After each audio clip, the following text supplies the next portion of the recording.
Dr. Joan Beilstein is a lesbian Episcopal priest and rector of the Church of the Ascension in Silver Spring, Maryland. Today, though a senior, well-respected pastor in the Episcopal Diocese of Washington, D.C., there was a time when Joan was rejected by her own priest for being gay.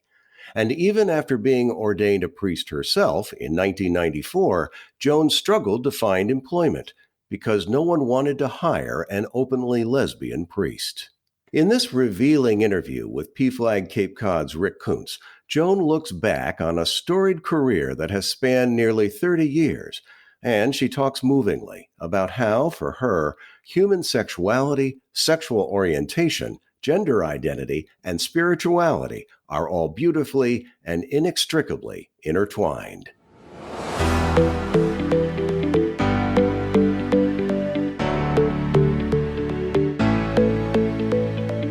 Joan Beilstein, welcome to Profiles in LGBTQ+ Courage. It's great to have you here. I'm glad you could join us today. Well, thank you, Rick. It's great to be with you, my dear friend. Joan, your story, your personal story, your professional trajectory as a priest within the Episcopal Church is so interesting because it's been a many decades journey from the point at which you felt called to ministry to the point where you are today. You're rector of a leading church in the Washington, D.C. metropolitan area. We can get into all of that later. But I think what our listeners would be interested in knowing about you today is some of the challenges that you faced back in the day when you felt a calling to serve the church, but had to deal with homophobia, misogyny, and sexism. So let's if you can give me a little bit of the backdrop of how your story in the church began. Well, I grew up in the Episcopal Church. I'm a native Washingtonian, so my home parish was in the District of Columbia. My family were very involved in our local Episcopal Church from the 1940s. So my grandparents and my aunts and uncles and all of my family, at least for a good 40 years, were involved in the parish as well as me. So growing up, I had a lot of church involvement, as well as my mother, who was very influential in my spiritual development. So when I was 17, lo and behold, God hit me over the head with a 2x4, and I felt my call to ordained ministry. And this was in 1978. And women had just begun to be ordained priests in 1976. So for a woman to go through the ordination process was one thing. But as I got into my early 20s, I had struggled my entire life really with my sexuality, although I didn't understand that struggle or what that meant. Of course, when I was growing up as a teenager, even a young adult, there were no role models. I had no gay friends. I had no anything on television. I mean, so it was like I felt pretty much alone, but I couldn't deny it anymore. So when I came out, when I was about 21, 22, I was already in the ordination process. And I felt like I didn't want to live a lie. And so I shared my orientation with my rector, who basically is the chief pastor of this. And this is my home parish that I've grown up in, with everybody who knew me and loved me. And the minute I shared that with him, he basically kicked me out of the church. Oh, my. Told me never to come back, never step foot in the church again. Oh. And I left, and I was very distraught and very angry at God, because I thought, how could you call me to ordained ministry and then here I am gay? It was a very tough time. I wandered in the wilderness about a year until I had some very, very dear supportive friends who said, you cannot give up. You must continue this. This is a huge bump in the road, but you're called. And so finally, they were very instrumental in helping me find what became my sending parish, Rick. That's how I met you at St. Patrick's, D.C. Yes. Who welcomed me with open arms. There was quite a large was gay and lesbian LGBT community there. And I went through the ordination process in the diocese with St. Patrick's supporting me, and had a fairly smooth time. at least getting into the process. But it was hard. I mean, this was 1988, maybe. I was the second openly gay person to go through the ordination process in the Diocese of Washington. And it was, there were people that were kind of leery and not supportive on these different committees, but then there were people who were very supportive. What I tended to encounter as I went through all the various meetings and retreats, and which was a long, couple year, 3-year, 4-year process, that we would get into sessions where we were going to be talking about prayer or the sacraments or mission and ministry out in the world. And what I tended to find is when every single session I got into, people focused on my sexual orientation. And so it was a big deal. It was a big deal. When I was ordained in 1994, there were threats of protests to come to that service, Rick, as you know, and it was hard. And once I was ordained and graduated from seminary, I had a very difficult time finding a position in a church, in a parish. And I'll stop there. I know that you had to really walk through the wilderness a good bit in those early days when yes, you were I did, yeah. going through the ordination process and then the employment process. So you're ordained, you have your degree, and talk about the challenges you faced from an employment standpoint. What happened at that point? Well, when back in the day, if you were ordained a priest, to be ordained, period, you had to have a job. You had to have been either employed in a church, or you had to be employed as a chaplain. And I had a very difficult time. I would call, I would interview, I would show interest in many, many parishes in the Diocese of Washington. And of course, since I'd grown up in Washington, everybody knew me. Yes, they knew who I was. I'd worked on different projects. I'd gone to youth camp, etc. And so I would call to talk to these people who I'd known, for a very long time. And the message just kept coming back. Oh, Joan, we love you. We'd love to have you, but we're not ready for you. So finally, St. Elizabeth's Hospital, which was the largest hospital for the mentally ill in the district, that was started in the 1850s, had a chaplaincy program, and they took a chance on me, and I was hired there full time as a chaplain. And I will tell you, it was one of the best 2 years I've ever spent, because I learned so much about mental health and how to minister to people who were homeless and dual diagnosis, people that were mentally ill plus had addiction. And I worked there for 2 years. And then that program, unfortunately, got eliminated by the DC government. And so then I was out again looking for employment. I was hired by a group of local nursing homes to be their chaplain and director of pastoral care. And I decided then I would take what they call interim ministry training. And that was a specific training where I would go to parishes who were in between rectors or clergy. And I took that training, and lo and behold, there were parishes in the diocese who needed interims, not permanent rectors, but interims. And lo and behold, I found that people were willing to hire me as their interim, being an openly lesbian priest, because they knew I wasn't going to be the permanent person. Wow. And what was interesting is everywhere I went, every single place, and I went to some pretty conservative places in the diocese, within months, they were clamoring, wanting me to be called the permanent rector. Is that right? Right. Because they got to know and love me as a person. And I came on board, and, there were people that, of course, were resistant or reluctant or, only saw me for my sexuality. But within, even maybe a month, with my preaching, and then, people started having pastoral needs. People were dying. They were sick. I'd be there for them. Within a very short period of time, that all went away. And they literally went to the bishop and said, we want her. And this happened 3 or 4 times. So it goes to show you that it's the relationships, when people get to know us in that kind of way, then it's like the scales fall from their eyes at some level, which was really interesting to me. The prejudice, the ignorance melt away. And, I'm wondering, as you reflect back on that time now, what are the takeaways for you from those early years of really wandering and even suffering?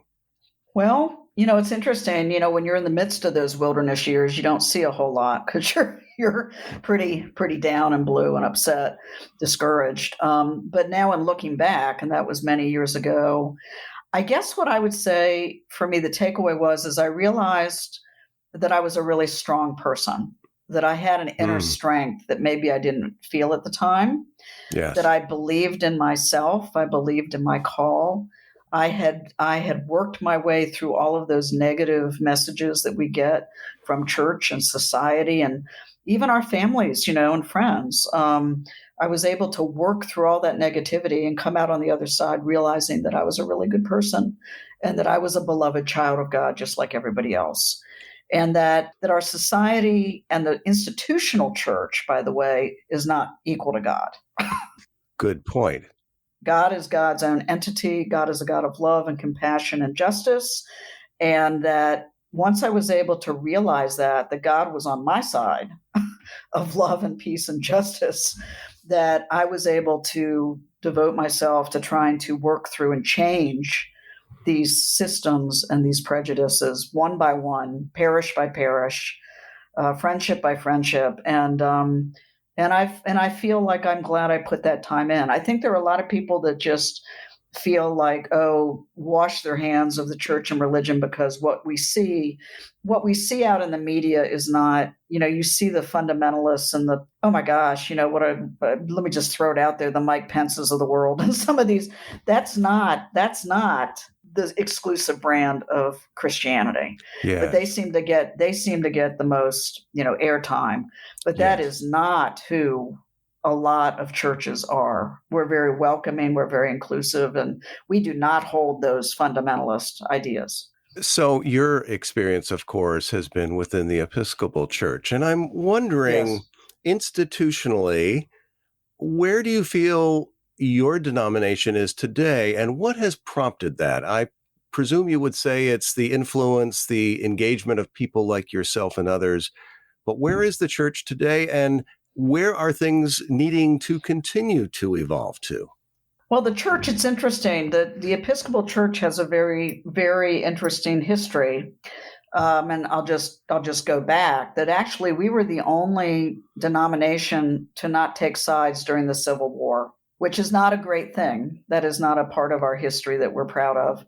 But why they did that was they did not want to have a split between the Northern Church and the Southern. They wanted to try to keep everybody together, even that if that meant debating and fighting and whatever. Mm-hmm. And that pretty much has been the history. And then the Episcopal Church really became, through the courage of many of the bishops at the time, which were male, and many of the courageous lay people, which of course were all across the different age groups and generations and genders, really got involved in the civil rights movement.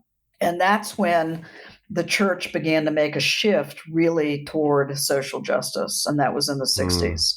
One of the role models or the martyrs of that time was a young man named Jonathan Myrick Daniels. He was a young seminarian who was going to the Episcopal Divinity School. And he went down into the South to help with voting rights. And he and his colleagues, he was in seminary studying to be a priest, were going into a grocery store, and there was a young Black girl. Her name was Ruby Sales. And a guy with a shotgun, white man, came up with a shotgun and tried to shoot her, and he intervened and saved her life, and he ended up getting killed. And that was a very galvanizing moment for the Episcopal Church around justice. And so the church continued its movement toward that when it came to, civil rights, and then we came into women's rights, with women being ordained both priests and deacons. Mm-hmm. And then that kind of moved on into the, although the church, I will say, started fighting for LGBT rights in terms of marriage, and then rights in terms of ordination back in the early 70s. A lot of people don't realize that. But our polity and our group, our governing board, and everybody who represented it started fighting for all of these different rights with resolutions and movements and protests, all the way up until our present day. Where the shift really came in terms of justice for LGBT people was in the 80s when our canons changed, that our law, basically our polity, our law said you couldn't discriminate against anyone for ordination on the basis of their sexual orientation or gender identity. Our first elected bishop, Gene Robinson, was elected in 2003. Of course, that caused a lot of kerfuffle. But we worked through that, and now we've got numerous gay and lesbian openly bishops. In our diocese in Washington, most of the Episcopal Church is very progressive. Being gay or lesbian, transgender is not an issue now in many dioceses. You still find pockets of conservatism down in where you would expect, Texas, portions of Florida, the South. Yes. But those bishops and those dioceses their feet are really being held to the flame for being inclusive. And now marriage equality, you can go and get married in parishes. I mean, that's. And I recall, as you know, when we lived in D.C., I served on that diocesan commission to look at whether gay and lesbian persons should be allowed to openly proclaim their orientation. I mean, that was only in the year 2000. It was still a big deal then. Well, if we shift here a little bit, really interesting story backdrop there. You now are a senior rector within the diocese of senior in terms of years on the job, not necessarily years on earth, but you've been at the Church of the Ascension in Silver Spring now for 25 years. And no, sorry, 15 years. I've been rector. Yeah. All right. Okay. So 15 years there. And we should also say that along the way, you put your name up twice to be bishop, as I recall. Once. Okay. And do you think that when that happened, was the church not yet ready to entertain the prospect of a lesbian bishop? No, I don't. And that was back in 2013. So we're looking, 8, almost 10 years ago. I don't. The experience of being moved through that process was very good. But once there were 9 of us, there were 9 of us that were candidates, and we were pretty diverse. I was the only lesbian person or gay LGBT person. When we did what they call the walkabouts, when we went up it was New Jersey. When I went up there to do those, it became pretty apparent to me in the congregations that I encountered that they really were not looking for me, certainly, but they weren't looking for diversity. I mean, they ended up basically electing somebody who was a straight white man who looked exactly like their previous bishop. And the messages were subtle and not so subtle. And it was a pretty painful experience for me. At that point, there were only, from 2003 to in 10 years, there were only 2. There was Gene Robinson and Mary Glasspool who had been elected. There were only 2. And there's only really been 2 more. I mean, we're talking a good, good Lord, 20 years, and we only have 4 openly LGBT bishops. So the House of Bishops, though, is really having a changeover, which is really good.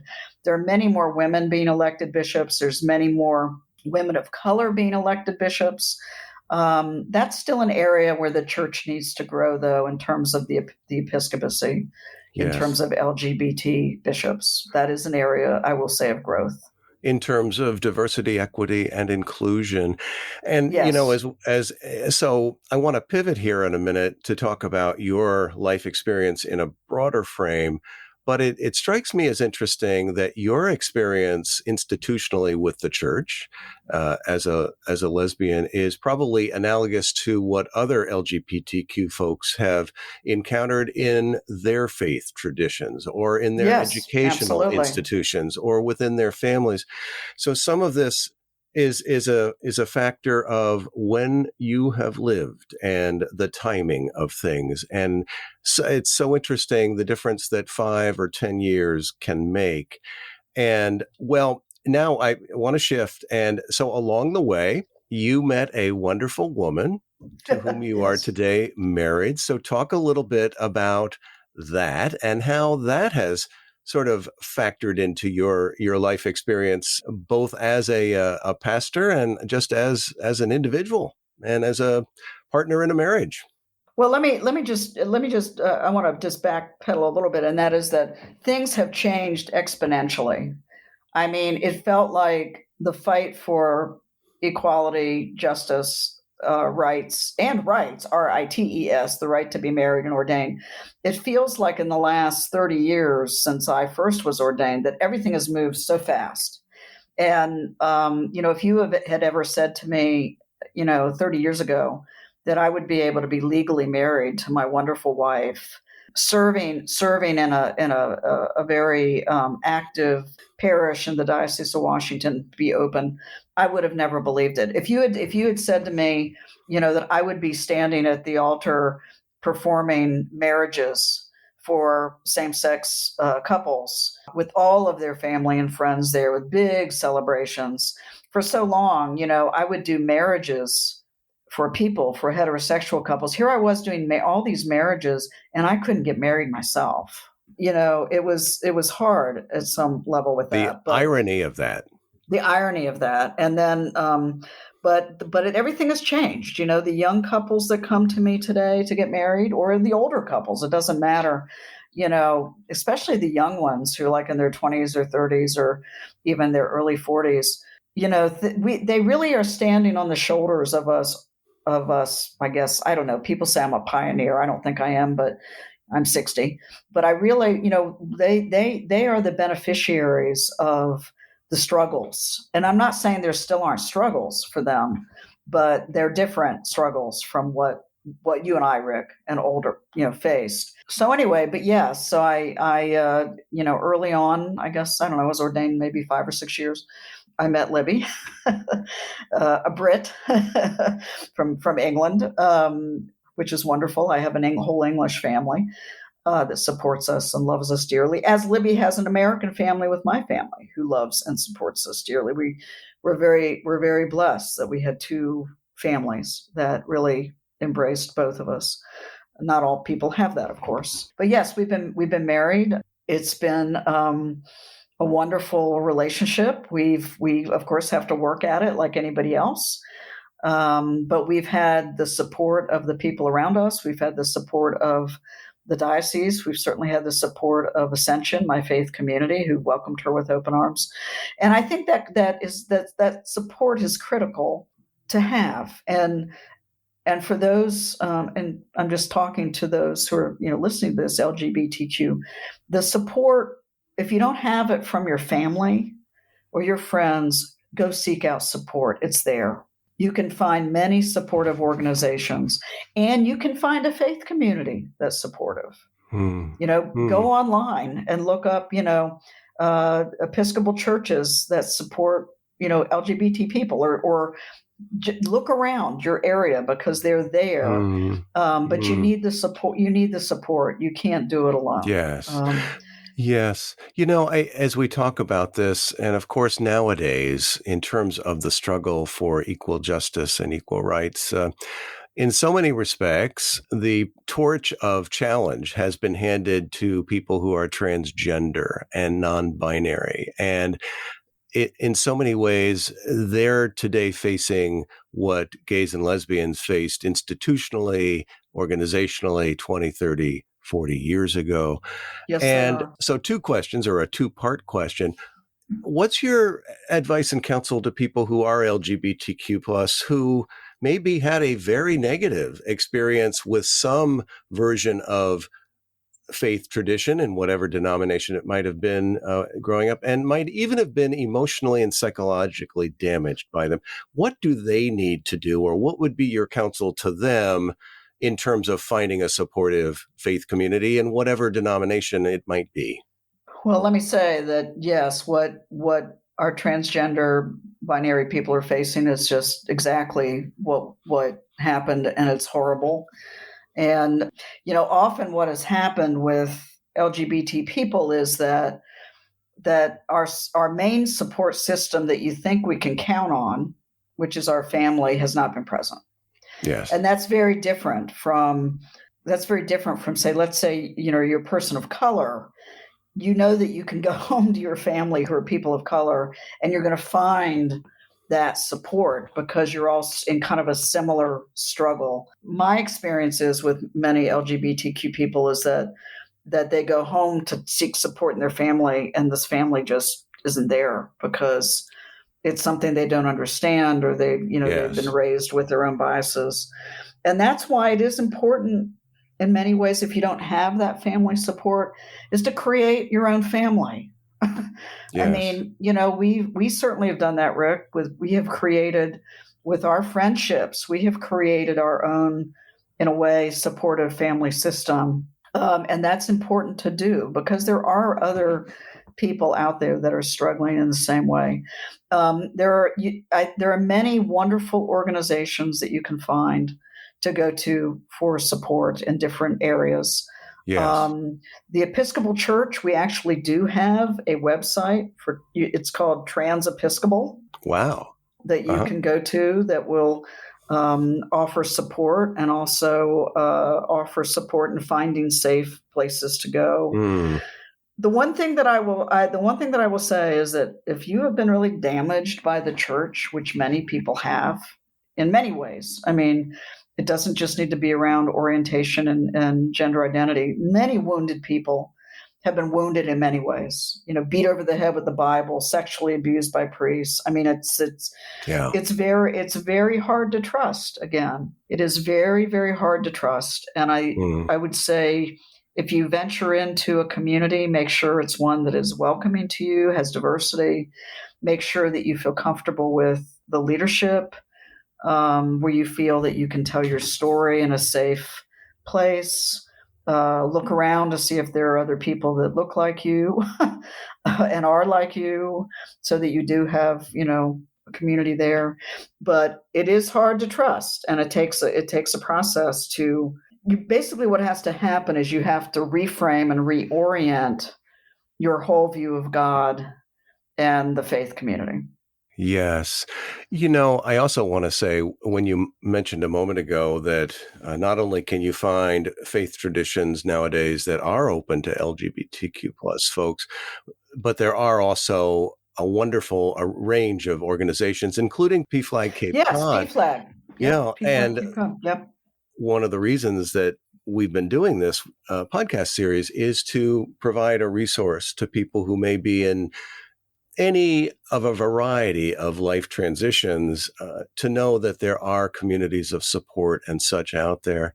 Well, as we talk about this, really interesting comments and insights, Joan, one thing I want to ask you about is sort of this notion of sexuality, gender identity, and spirituality. And from your perspective as a priest and as somebody who has lived through a time and a passage through prejudice and discrimination, what's your sense of how gender identity, sexuality, and spirituality come together? Curious to know your thoughts on that.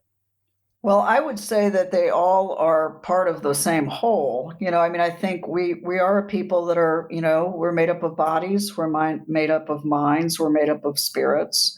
I don't know how you can explore your sexuality without also exploring your spirituality or your gender identity, because basically in your spirituality, you're looking for wholeness. You're looking for who you are as a whole person, who you are that transcends, the pressures, the biases, the prejudices that our world places on us.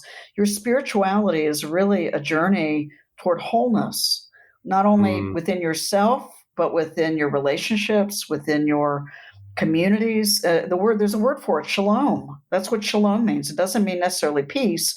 It means wholeness of body, mind, spirit, relationships, community. It means, so spirituality is basically that journey toward wholeness. And for me, my sexuality was part of that journey toward wholeness. Gender identity, that's part of the journey toward wholeness.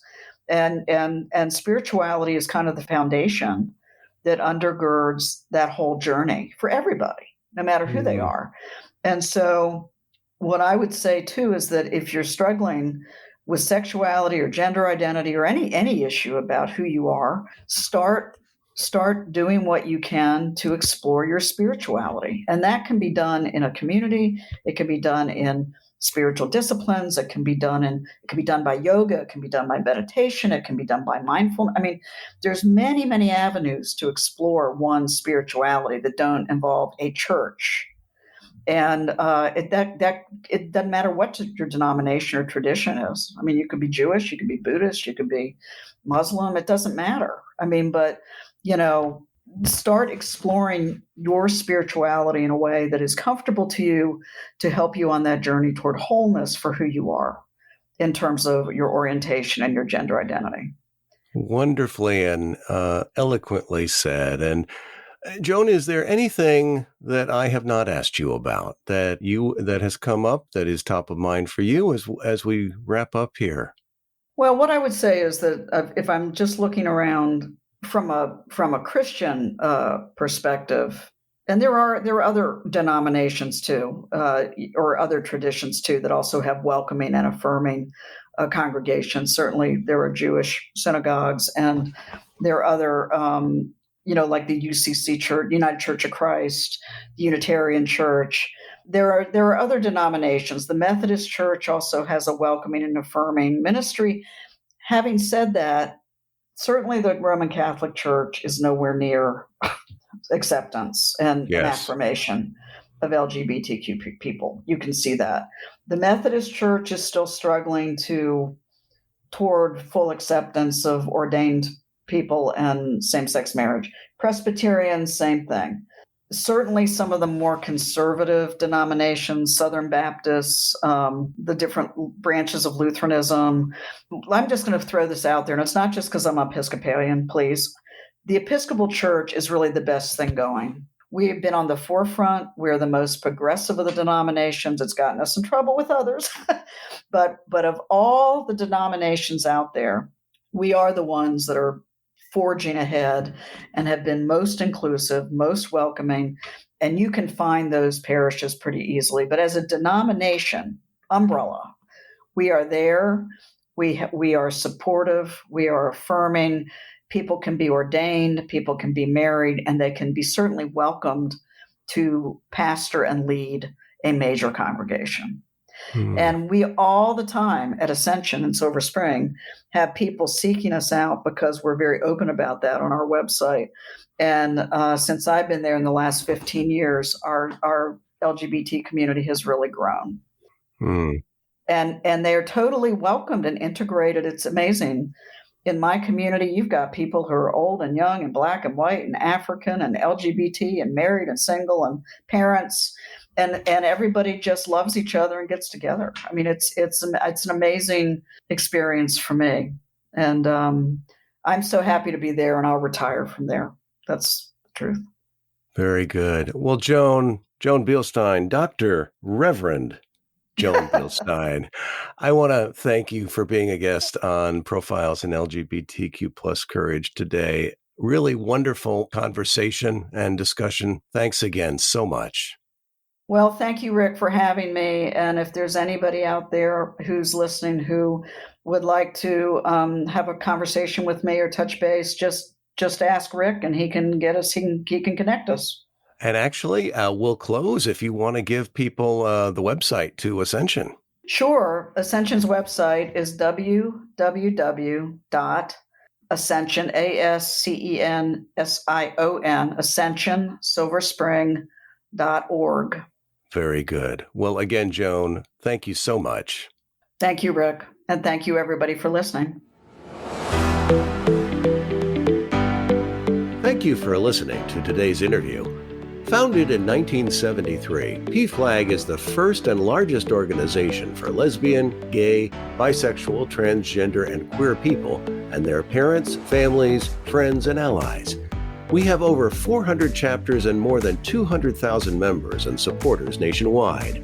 Our members come from every generation and live in cities, small towns, and rural areas across the United States.